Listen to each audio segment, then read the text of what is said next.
क्योंकि राष्ट्र से बढ़कर कुछ भी नहीं है। लेकिन दर्शकों, एक बात मैं आपको बता दूं, ये बात कांग्रेस और राहुल गांधी को कौन समझाएगा, क्योंकि दिल्ली में नेपाल और बांग्लादेश जैसे हालात बनाने के सबूत मिले हैं।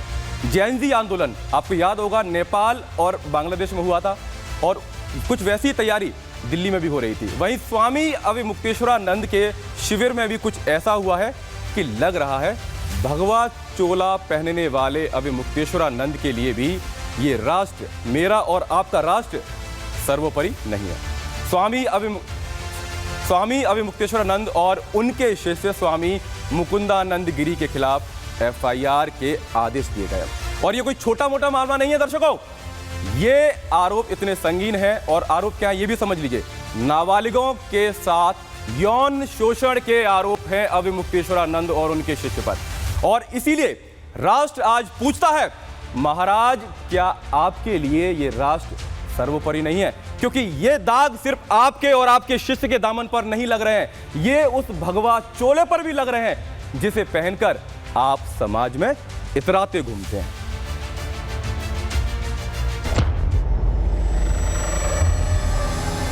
छोटे छोटे बच्चों के साथ अविमुक्तेश्वरानंद कुकर्म करते थे, लैंगिक अपराध करते थे। माघ मेले में स्नान को लेकर प्रयागराज प्रशासन से भिड़ने वाले स्वामी अविमुक्तेश्वरानंद की मुश्किलें बढ़ गई हैं।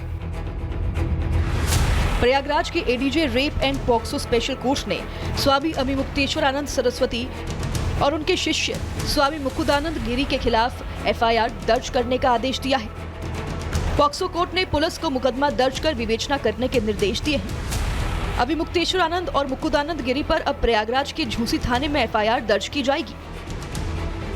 FIR दर्ज होने के आदेश अपने ऊपर मंडरा रहे गिरफ्तारी के संकट को अविमुक्तेश्वरानंद बड़ी साजिश बता रहे हैं। जो प्रक्रिया है जांच की, गवाही की, वो सब पूरी हो सकेगी, तभी तो जो फर्जी मुकदमा बना करके हमारे ऊपर दायर किया गया है उसकी सच्चाई सबके सामने आएगी, तभी ऐसा काम करने वाले जो लोग हैं वो दंडित हो सकेंगे।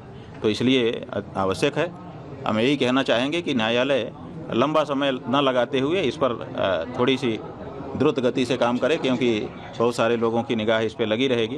तो जल्दी से जल्दी इस पर गवाही साखी करे और निर्णय करे। जो गलत है वो तो गलत ही है, जो फर्जी केस बनाया है वो तो फर्जी ही सिद्ध होना है।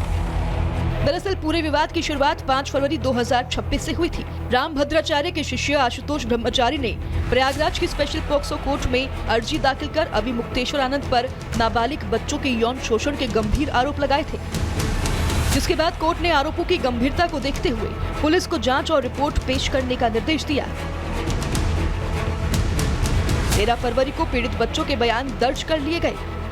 माननीय न्यायालय ने FIR दर्ज करने के आदेश अविमुक्तेश्वरानंद जैसे घिनौने कुकर्मी कालनेमी के खिलाफ और उनके शिष्य मुकुंदानंद के खिलाफ आदेश दिए हैं। और यह आदेश उन नाबालिग बच्चों के लिए, उन न्याय के लिए, उन न्याय के मंदिर में मिला है, प्रथम दृष्टया में न्याय मिला है। आशुतोष महाराज ने अपनी शिकायत में कोर्ट को बताया था कि माघ मेले के दौरान एक नाबालिग और एक बालिग बच्चा उनके पास आया था, जिसने स्वामी अविमुक्तेश्वरानंद सरस्वती पर कुकर्म का गंभीर आरोप लगाया था। आशुतोष महाराज के मुताबिक जो बच्चा बालिग हो गया है उसके साथ कुकर्म की घटना उस समय हुई थी जबकि वो नाबालिग था।